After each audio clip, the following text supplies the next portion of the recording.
आज की वीडियो होगी 5 गलतियों के बारे में जो मैंने करी थी अपनी 17 साल की एज में, जो कि बहुत बहुत ज़्यादा बड़ी गलतियां थी, जो कि हर अर्ली स्टेज फाउंडर करता है और हो सकता है आप भी कर रहे हो वो गलती, जो कि आपको रियलाइज़ ही नहीं है कि यार वो लिटरली इतनी बड़ी गलती है जो आपका स्टार्टअप शुरू होने से पहले ही बंद करा देगा आपका स्टार्टअप, है ना।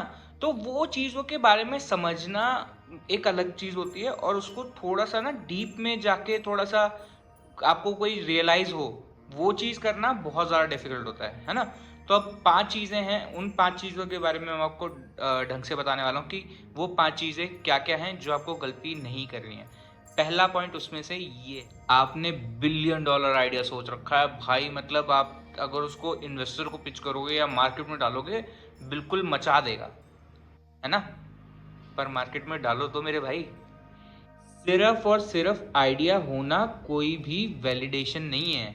अश्नी रोवर, जिसको मतलब लोगों ने बहुत गलत पोर्ट्रे भी करा, उन्होंने भी एक चीज़ बोली थी ना कि आइडिया तो ऐसा होता है कि यार कूड़े के भाव पे बिकता है, ठीक है। और वो फैक्ट है यार, मतलब आज की डेट में बहुत सारे बढ़िया बढ़िया आइडियाज़ होते हैं, पर जब तक आप उसको एग्जीक्यूट नहीं करोगे तब तक उसका फ़ायदा क्या है। आप मतलब एक छोटी सी चीज़ समझ के देखो यार कि जब आपके पास बहुत बढ़िया आइडिया है, आपके पास सारी चीज़ों की नॉलेज है, ठीक है। अब उसके ऊपर ना एक चीज़ और बिल्डअप होती है, मार्केट का साइज़ कितना है। मार्केट का साइज़ कितना है, उसके बाद आप उसको एग्जीक्यूट किस वे में कर रहे हो और कैसे उसको एग्जीक्यूट करने वाले हो। अब हमेशा एक चीज़ याद रखनी होती है कि यार billion dollar idea is not equals two billion dollar company, ठीक है। तो आइडिया एक अलग चीज़ होती है, एग्जीक्यूशन एक अलग चीज़ होती है। आपको किस चीज़ के ऊपर फोकस करना है, you have to focus on execution part.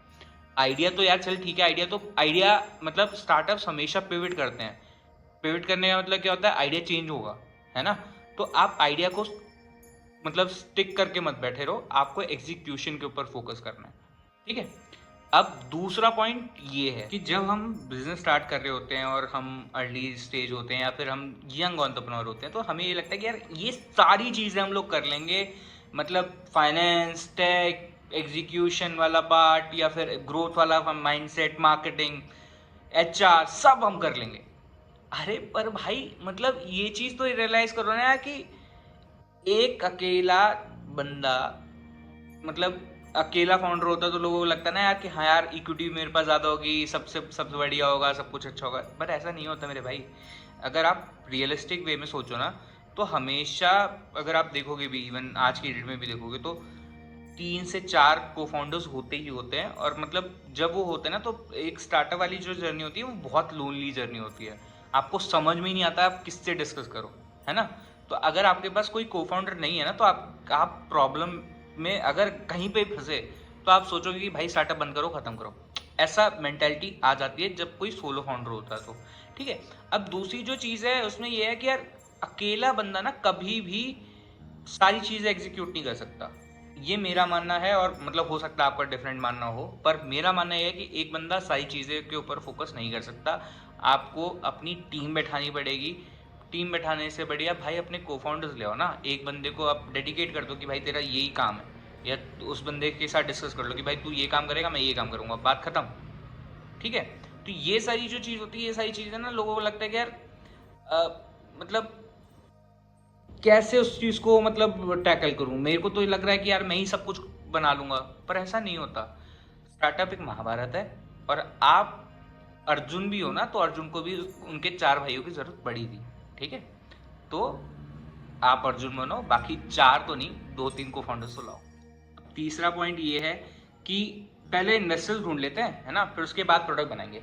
यार ऐसा कर लेते हैं ना, पर भाई ये चीज़ तो सोचो ना कि आज की डेट में आइडिया के ऊपर पैसा नहीं मिल रहा है, ठीक है। पहली चीज़, या तो आपको कोई ब्रिलियंट आइडिया हो, आप मतलब एकदम एक्सेप्शनल चीज़ कर रहे हो या फिर कुछ मतलब यूनिक है, ठीक है, तब आपको मतलब मिल जाता है।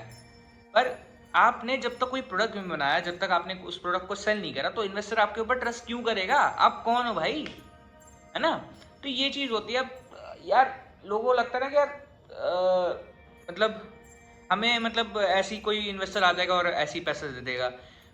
मतलब पहले यार आप उसको वैल्यू दिखाओ ना कि यार आपने ये कंज्यूमर के लिए वैल्यू क्रिएट करी है, या आप कंज्यूमर की लाइफ में ये चीज़ ट्रस्ट वाला फैक्टर डाल रहे हो, तब जाके आपको इन्वेस्टर पैसा देगा। इन्वेस्टर पैसा क्या देगा यार, आप कस्टमर से भी तभी पैसा उठा पाओगे जब आपने कोई प्रोडक्ट या सर्विस बनाई होगी। जब तक आपने कोई प्रोडक्ट सर्विस नहीं बनाई, तब तक आप पैसा उठाने का, आप कंज्यूमर से भी मतलब अपना प्रोडक्ट या सर्विस नहीं बेच सकते, ठीक है।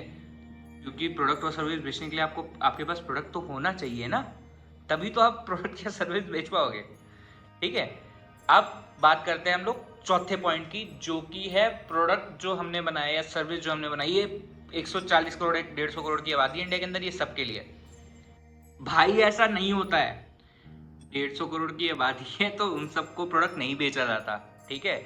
आपकी हो सकता है आप मतलब 10 करोड़ 20 करोड़ लोगों तक आप अपना प्रोडक्ट बेच दो, ठीक है, 30 करोड़ तक बेच दो, पर उससे ज़्यादा आप बेचोगे कैसे, ठीक है।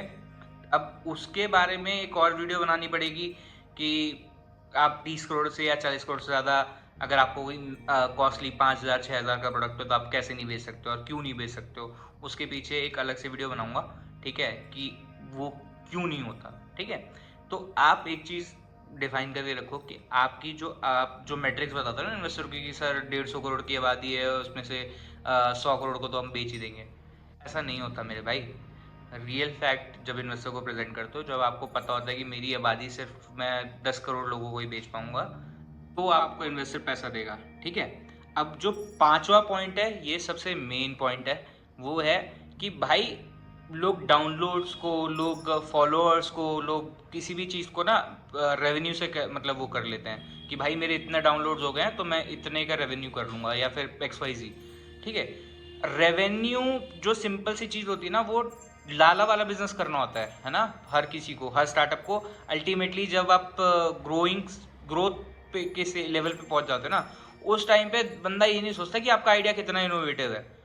इन्वेस्टर को चाहिए होता है पैसा, ठीक है, तो इन्वेस्टर को आप पैसा दो, मतलब एग्जिट दो उनको, ठीक है। और वही चीज़ प्राइवेट पब्लिक मार्केट में भी होती है। पब्लिक मार्केट के अंदर भी आप ये सोचोगे ना कि यार ये तो बहुत बढ़िया कंपनी बना रही है, बहुत बढ़िया चीज़ बना रही है, नहीं है भाई, ऐसा ऐसा फैक्ट है। मतलब ये आप लिखवा लो मेरे से, अगर आपका प्रोडक्ट बहुत बढ़िया है पर आप बेच 5 ही पा रहे हो उसको इंडिया के अंदर, 5 प्रोडक्ट सिर्फ, ठीक है, तब आपको पैसा नहीं मिल रहा, ये आप मेरे से लिखवा लो, ठीक है।